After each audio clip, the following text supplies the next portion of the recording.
দুই ছাত্র উপদেষ্টা শুধু নয়, অন্তর্বর্তী সরকারের আরও কয়েকজন উপদেষ্টা এবার নির্বাচন করতে পারেন বলে জানিয়েছেন উপদেষ্টা আসিফ মাহমুদ সজীব ভুঁইয়া।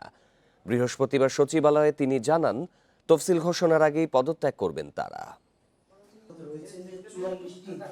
বৃহস্পতিবার সচিবালয় থেকে ১১ জেলার ৪৪ উপজেলায় পাবলিক লাইব্রেরি উদ্বোধন করেন স্থানীয় সরকার উপদেষ্টা। অনুষ্ঠানে আসিফ মাহমুদ সজীব ভুঁইয়া বলেন, উপদেষ্টা পরিষদের ২ শিক্ষার্থী প্রতিনিধি শুধু নন, এর বাইরেও কেউ কেউ এবার নির্বাচন করতে পারেন। নৈতিকতার জায়গা থেকে তফসিল ঘোষণার আগেই তারা পদত্যাগ করবেন। আমরা দুইজন ছাত্র উপদেষ্টা না, আরও যারা সরকারে বিভিন্নভাবে জড়িত আছেন, আরও কেউ কেউ নির্বাচন করবেন এমন কথাও আছে।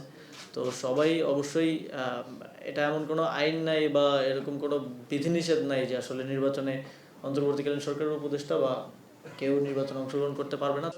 কোন দল থেকে এবং কোন আসন থেকে নির্বাচন করছেন এমন প্রশ্নে উপদেষ্টা বলেন, এটা রাজনৈতিক সিদ্ধান্ত, তাই এ নিয়ে কথা বলার সময় এখনো আসেনি। নীতিগত জায়গা থেকে আমরা মনে করি যে বা যারাই নির্বাচনে অংশগ্রহণ করবে তাদেরকে অবশ্যই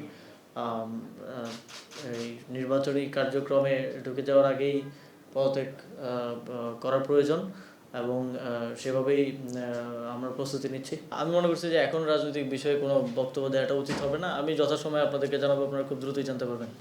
ঢাকা উত্তর সিটি কর্পোরেশনের প্রশাসকের বিরুদ্ধে দুদকের অনুসন্ধান নিয়ে তিনি জানান, কারো বিরুদ্ধে অনিয়মের অভিযোগ থাকলে দুদক সেটা অনুসন্ধান করতে পারে। পরবর্তীতে সে অনুযায়ী ব্যবস্থা নেবে মন্ত্রণালয়। রাহিনুল ইসলাম রিঙ্কু, ইন্ডিপেন্ডেন্ট নিউজ, ঢাকা।